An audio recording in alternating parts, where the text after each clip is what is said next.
Assalamu alaikum everyone, and thank you for joining us for another episode of We're a Muslim. I don't know if you guys saw our episode last week. We had interviewed Ken and Brendan Stone. They were very generous with their time, and we're very grateful for them having come here. It's not easy to come onto a show where you know that you're not just going to get a pat on the back and everyone's going to agree with what you're saying. You're going to have a real discussion about something. But it was amazing for them to come. So I think I speak for the both of us when I thank them. Yeah, and what I want to add is that We're Muslim is the platform was established to have these difficult discussions. It's nice to have discussions you agree with, discussions with people you agree with. However, harder part is have discussions that you don't agree with, and I think that this is part of the second such conversation we've had. I think the one I remember was the one you had with the white supremacists at the We're Muslim booth that we do here in Hamilton in the art crawl. So I think this sets a model, especially in an era that where politics is so polarized between the pro-Trump people and the anti-Trump people. I think it shows a model that you can have these types of hard conversations with love and decency and support for each other. Right. So I mean, give us kind of a play-by-play. What did you think of our conversation? How do you think it went? What do you think their main points were, and how did we respond to them? Yeah. So the conversation. I think that what we illustrated was the importance of how to measure when nations like America, when they invade a country or when they are supporting a tyrannical regime, like how to measure that, right? We looked at statements, we looked at facts, we looked at the agreements of what is happening on the ground, and we illustrated, through numerous quotations and numerous facts that how that the U.S. is actually working with Russia to support Bashar al-Assad, right? Sure. And what do you think our points were there? I mean, I know we talked about the rebels not being given the proper weaponry to overthrow a regime, which means the U.S., who obviously knows how to overthrow regimes, we've seen it happen so many times, right, is obviously not giving them what they need to do it, meaning they don't want them to do it. Absolutely, and I think that was a key point, that it's a material fact. Like when you look at facts and you have to judge that, and we have to ask why, right? Like this rebellion, as we mentioned, has gone on as long as World War II, and we know that Bashar al-Assad is not as powerful as Nazi Germany. We have to ask ourselves, why hasn't the U.S. defeated them? This is a superpower, the most powerful nation that probably has existed on Earth, is unable to overthrow a dictator that they were visiting, as we illustrated, and I think that was so one key point is the weapons, right? And the second key point was all the sort of the facts we laid out as to how the U.S. has maintained cordial relations with the regime, right? So with 1973, after the war with Israel, instead of being bombed, they were rewarded with a visit from the U.S. president. A U.S. president visiting a socialist country. Nixon, right? Nixon, yeah, in '74, sure. is a significant thing, and in the clip we're about to show, you can see there's a warm reception, and also in this clip you will see like all the sort of visits and defense that various Clinton and Kerry have given to the Assad regime.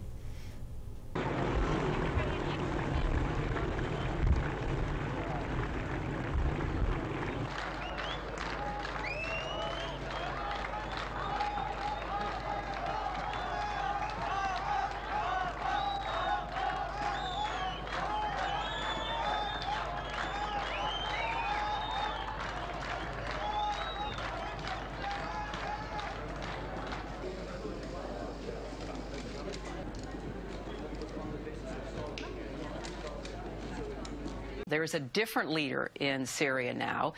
Many of the members of Congress of both parties who have gone to Syria in recent months have said they believe he's a reformer. What's been happening there the last few weeks is deeply concerning. But there's a difference between calling out aircraft and indiscriminately strafing and bombing your own cities than police actions, which frankly have exceeded the use of force that any of us would want to see. Thank you. I'm Dave Pollack from the Washington Institute for Near East Policy. Thank you, Senator. I wanted to ask you what you think could be done to encourage democracy in Syria and Iran. Well, I personally believe that, this is my belief, okay? But President Assad has been very generous with me in terms of the discussions we have had. And when I last went to the last several trips to Syria, I asked President Assad to do certain things to build the relationship with the United States and sort of show the good faith that would help us to move the process forward. One was to sort of get us over the hump back then of a disruption that had taken place with respect to comments he'd made in Qatar. Another was there was no real relationship moving forward with Iran, and we needed to get something going there. Another was the relationship with Lebanon and so forth, and our own relationship. So I put about 5 or 6 requests. One was the purchase of land for the American embassy in Damascus. The other is the opening of an American Cultural Center. The other was the border assistance with respect to Iraq. Fourth was a visit to Iraq by the foreign minister. A fifth was patching up with Bahrain. And a sixth was sending an ambassador to Lebanon in order to send a message before the elections of their independence and to guarantee they'd stay out of the election process. Guess what? All 6 were done, delivered. I think it's incumbent on us to try to move that relationship forward in the same way. And I'm convinced that if we could advance the peace process with the Middle East, with Israel, I believe that Syria then has a different set of options other than hedging bets or sticking with the status quo. So my judgment is that Syria will move. Syria will change as it embraces a legitimate relationship with the United States and with the West, and economic opportunity that comes with it, and the participation that comes with it. As I emphasized today, the United States and our partners are not seeking so-called regime change as it is known in Syria. What we have said is that we don't believe that Assad himself has the ability to be able to lead the future Syria, but we didn't, we focused today not on our differences about what can or can be done immediately about Assad. We focused on a process, on the political process, whereby Syrians will be making decisions for the future of Syria. But we do believe that nobody should be forced to choose between a dictator and being plagued by terrorists. Our challenge remains creating the conditions on which an alternative can emerge. So while we don't see eye to eye on every single aspect of Syria, we certainly agreed today, and President Putin agreed, that we see Syria fundamentally very similarly. We want the same outcomes. And so, yeah, that definitely, I think, demonstrates what you're talking about in the sense of there being this cordiality and to go beyond the rhetoric onto something more important. I guess the other point that both the weapons point creates as well, and is, I guess, a separate point on its own. There's this huge notion that we have amongst a more, I guess, leftist crowd that Arab socialism and secularism and these kind of like Baathism are somehow popular movements that have emerged in the Muslim world, and that people like Bashar al-Assad and they like his rule. And I think the point you made was amazing. That I mean, if the rebellion was really not popular, if it was really just a foreign plot, I mean, you only have 30,000 foreign fighters. None of them have anti-aircraft weaponry. They would have been destroyed. The only reason they could survive for as long as they have is because they have popular support. They have defections in the army. Elaborate on that, please. Yeah, and this is the reality of a nation. If a nation is popularly supported by its people, it can't be defeated by irregulars, right? It can't be, like they would. It's like a gang coming in, right? Yeah.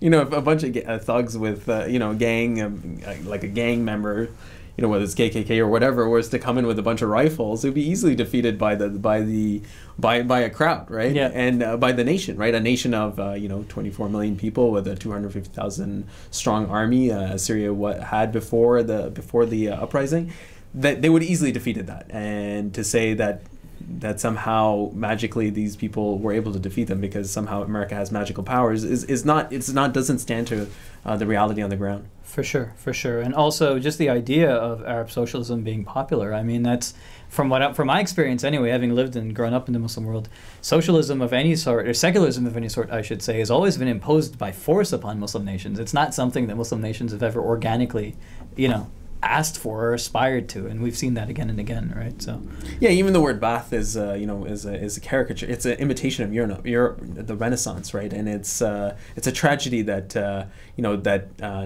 obviously the during the world, obviously the people did rebel against their colonial masters in a military way, but the real colonialism where it's most deadly is in the mind, right? And that imitation is it's quite tragic, right? And I think one thing Brendan even asked, because he was so skeptical of the idea of there being a popular base of support for the rebellion. I don't understand how you can analyze reality and do that. Is he said, "Oh, where are these videos of people that support the rebellion? Where are these people who have been protesting against Bashar al-Assad?" We've collected actually a bunch of those videos, and we'd like to show them to you now. So please take a look. الجامعة العربية المراقبين سوريا أمريكا أوباما ساركوزي الكل يسمع النصر مين يا شباب هلا أنا عم بحكي على الجزيرة وكل الدنيا عم تسمع تشوفكم حدا مستني النصر من أوباما حدا مستني النصر من أردوغان المستني النصر من أي شخص أو أي مجلس أو من الجامعة العربية يمشي النصر منين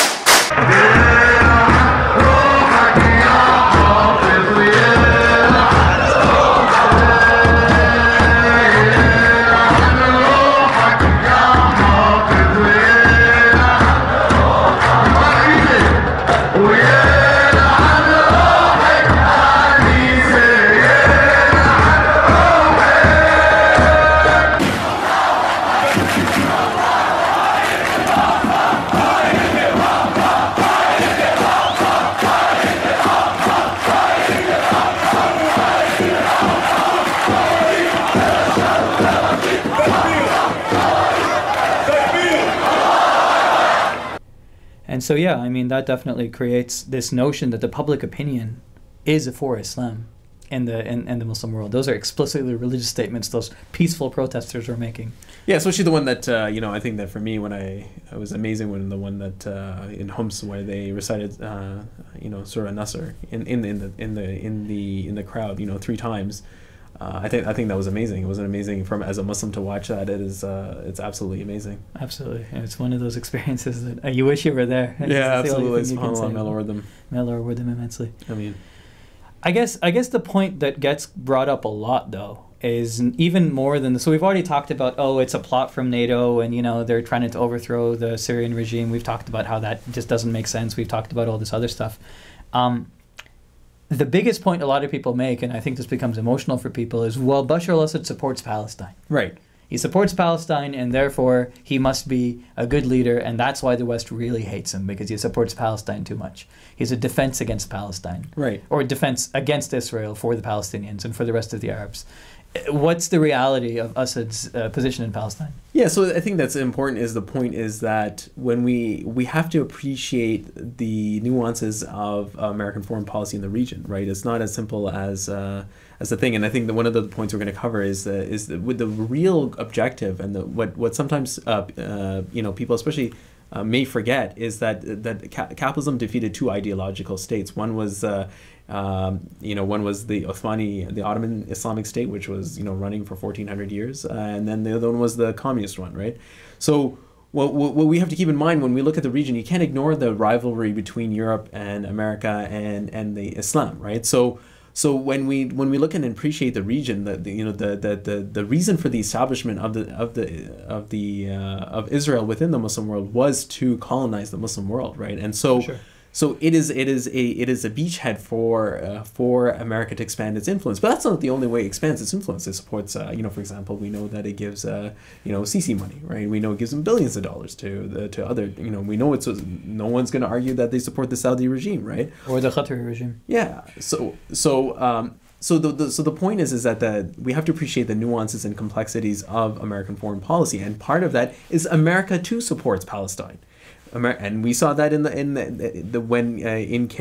fall. I pointed out that Kerry went and said that they want a 2-state solution, and they took a lot. The Obama regime took took a lot of flack for that, right? Yeah. And they defended themselves. The way they defended their statements about the support for Palestine was to that they supported on the basis that Reagan did. So they were quoting Reagan in their defense of the two-state solution. So this is a long time American bipartisan approach to the region is they want a two-state solution. So for example, when you see, if you remember when Hezbollah was fighting, it really kind of shows, you can really kind of appreciate the links, because America can apply military pressure on the regime, on Israel directly, right? Yeah. And so they'll have to work through like players in the region like Bashar al-Assad, right? For sure. And Hezbollah, right? And we can see that clearly. And what I mentioned was that Geneva 1, it goes specifically to mention Sunni groups, right, that they're targeting, Jabhat al-Fatah al-Sham and ISIS. But it doesn't do anything about the Shia militias coming in from Afghanistan, from Iraq, from Hezbollah is also a Shia militia from Lebanon. So it doesn't do anything in terms of curtailing them. So it shows. So when you're saying that when NATO actually lists out the terrorist groups, I'm going to say, of course, that it wants to resist, Hezbollah is not mentioned there. Absolutely. Which Which means that why would NATO, who is supposed to be against Hezbollah and against this entire thing, and why would they not mention Hezbollah as a key? Yeah. As a key. And anyone figure? can check the Geneva 1 document. That's what it says, right? So it specifically goes after the groups, and it leaves. So any of these groups that it shows how these groups get co-opted and are used by American foreign policy for their purposes. For sure. I think for me personally, one of the most disturbing aspects of the interview, and I don't mean any offense to our guests, was the use of terms. The use of terms describing how Muslims were resisting, a tyrannical leader, a man who's known to torture and kill. He's tortured Maher Arar. He's killed. We know this. These are known facts. Was to call them head choppers. Was to call them terrorists. And we've seen this again and again and again. I haven't heard the word terrorist used as many times by people who hate Islam as now I'm hearing it used by people who supposedly are friends of Muslims, but at the same time are willing to say that about Muslims who want to rise up against the tyrannical regime. Yeah, and you were mentioning that you attended Eva Bartlett's presentation at McMaster, and that's what you found there as well? She used the word terrorist, I think, 30 or 40 times in our lecture. It was horrifying. As a Muslim, I was... The idea that Muslims who arm themselves to protect themselves and to protect their country against a dictator can somehow automatically be made into terrorists just because she doesn't agree with them. It's such a convenient term, because the other people who hear her, when they hear terrorist, they're going to think, oh yeah, well, Muslims are terrorists anyway, so it works. That's why it easily slips off their tongue, because they know it's going to work because they're using it against Muslims.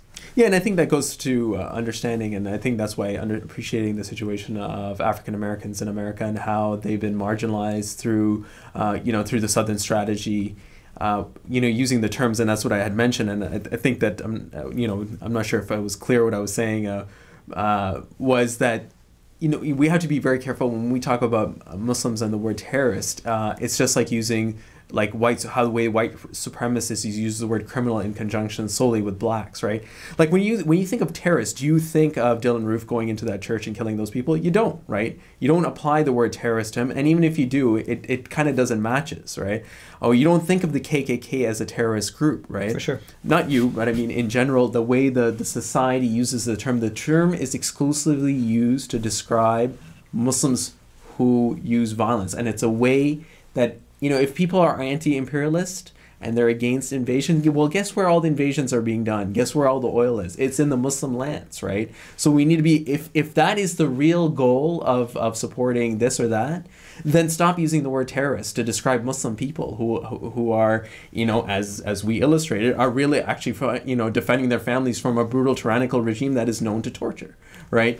And I think that's a very important point, that we should be very aware and be savvy as people who are working against capitalism about how capitalism uses propaganda. They invented the term, right? When Hitler was analyzing why the Germans lost World War I, they said we can do propaganda like the Americans and the British, right? So we need to be very careful, just as when we use word criminal or something that you don't want to be used by white supremacists or imperialists for their purposes. For sure, for sure. And I guess just to reiterate, the minute they use it, they know it's going to work because they know they're using it against Muslims. Absolutely. And so while you may politically disagree with someone, to use that word is a low blow. Yeah, it's a low blow because you know that it's going to bring out the worst elements in society to support you in that. And I think that's exactly what they're going for at some gut level. Yeah, and it's a cheap shot. And how does it's okay? It's wrong when Breitbart uses or Steve Bannon uses it, but it's okay when Bashar al-Assad uses it. Like that's lacks any integrity and any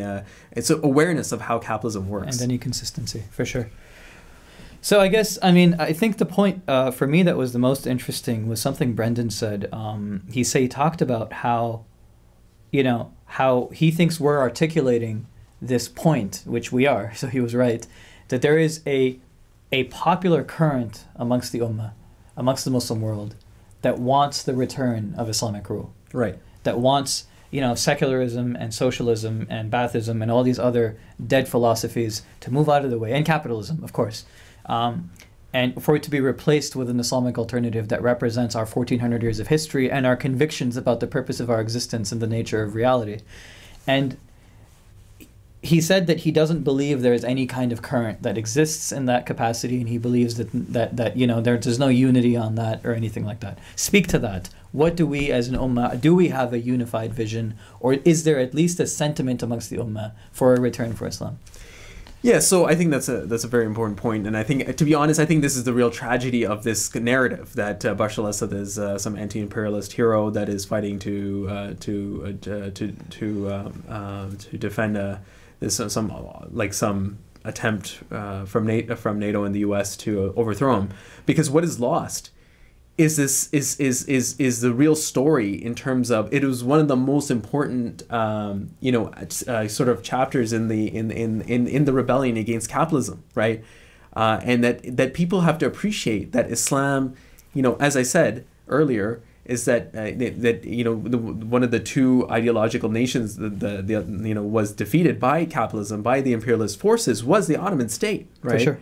The Ottoman state was not a capitalist state. Islam has its own comprehensive economic system.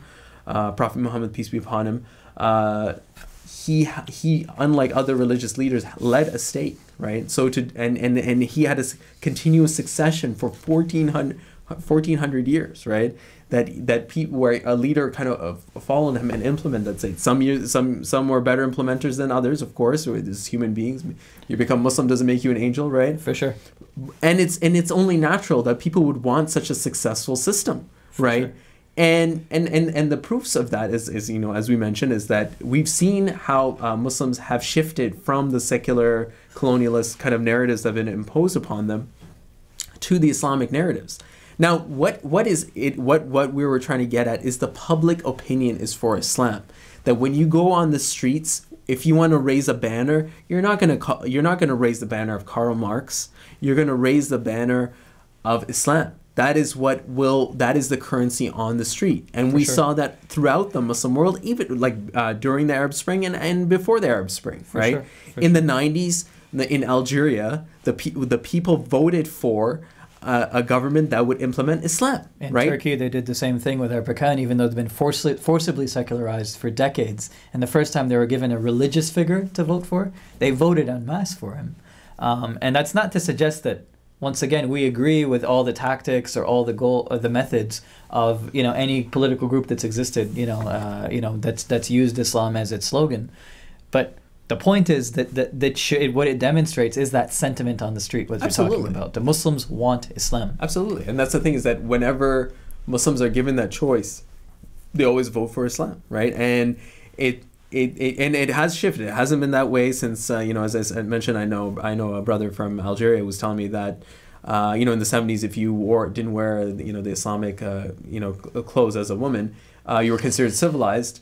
And now it's considered, jahil, it's considered ignorant, right? So so this is what we mean by public opinion. Like when people see people practicing Islam, they see people praying, they see people fasting, even if they themselves are not fasting and praying, they think that they're a better person. If they see the person not dealing in mortgages and things like that, they might think that's, well, you're weird for not doing that. Like, I mean, you know, but they, at the same time, There's a respect. there's a respect for that, and they say, I sure. wish I could do that. I wish I could also be like you and follow Islam, right? And I guess that's really where the conclusion here. I mean, I think that was the main point we were trying to get at. That we take a look at all of these points, everything we were really trying to get across to them. The idea that a rebellion. Why is it that the rebels didn't get anti-aircraft weaponry? Right. Why is it that the Americans don't want to give it to them? Why is it that regardless of that, they're still able to get so much popular support? It's because they come with ideas that people fundamentally want to listen to. That doesn't mean we support any particular group in particular. We support the revolution. We support those who are going to be sincere, and we advise against the mistakes that have been made. And of course, there's always mistakes. But the point being that these are people who the U.S. will not arm, because these are the genuine anti-colonialists. Yeah. These are the genuine anti-capitalists. These are the people who are actually going to overthrow the system of capitalism and neoliberalism in the Muslim world, because they understand and they come from an ideology that is complete. Russia is not a socialist state. You know what I mean? Bashar al-Assad is not a socialist. I mean, he's not even communists. I mean, forget being Islamists. But you have a group of people who are genuinely terrifying to the capitalists, and that's why they won't arm them. Absolutely, and I think that's a key point, and one of the points that that I think, you know, just to evidence what you're saying is that, you know, Bashar al-Assad in 2009, when Kerry was visiting him and they were actively working, and in the clip that we showed earlier, Kerry was one of the things he asked Bashar al-Assad to do a number of things, and one of the things that Bashar al-Assad was doing in 2009 was liberalizing the economy, right? So he was working with the U.S. to liberalize the economy, where he opened this Damascus Stock Exchange, and one of the first things they did was work with Oracle to buy, like, you know, computer equipment. That's right? a local Syrian company, right? No. Yeah. Yeah. And so that's, I mean, I guess that's where we're going to conclude, right? Is if you are genuinely someone who is thinking about these issues and has issues with capitalism and has issues with, you know, the way colonialism works, of course we're all on the same team here for when it comes to that banner, right? But think about this. If you really have a sincere, you know, distaste for capitalism and a sincere distaste for colonialism, don't look into Bashar al-Assad. Don't look into so-called Arab socialism. Look into Islam. Look into the system that is truly resisting colonial and capitalist, you know, influence, and has been doing so for decades now. Really been doing it for 1400 years, but capitalism is, you know, new compared to Islam, Yeah, and so really been resisting it for the past few. And I think that's a key point, that I think that Islam has a comprehensive system. That it's not just about it is a major prohibition of interest, and the point is that Islam envisions an economy without banks, right? Without corporations, without banks, without insurance companies, without. Absolutely, and I write about it on my blog on Freshonomics, is that it has a comprehensive way of solving the problem, right? Without, where it's in some things, for example. You know, like, for example, people criticize, you know, the Saudi regime, and one of their gaps with what they do in Islam is the way they manage the oil. In Islam, the oil should be commonly owned, according to the hadith of Prophet Muhammad sallallahu alaihi wasallam, where he said that the ummah, the community's partner in three things: the water, the pasture, and the fire. So the ijtihad, or the understanding of common ownership when it comes to energy resources, is this should be commonly owned for the ummah, right? Sure. So it has these kind of dynamic policies. Obviously, it's more than a time than we have to get into, but Islam has a comprehensive economic system which is not not linked to capitalism, and it's its own system. And I think that, or socialism, for that matter. Or socialism, right? Yeah. So I think that would be where we would be able to kind of conclude here. And inshallah, you know, you guys, jazakallah khair for joining us, and please do support, you know, our future work, inshallah. Assalamu alaikum. Assalamu alaikum.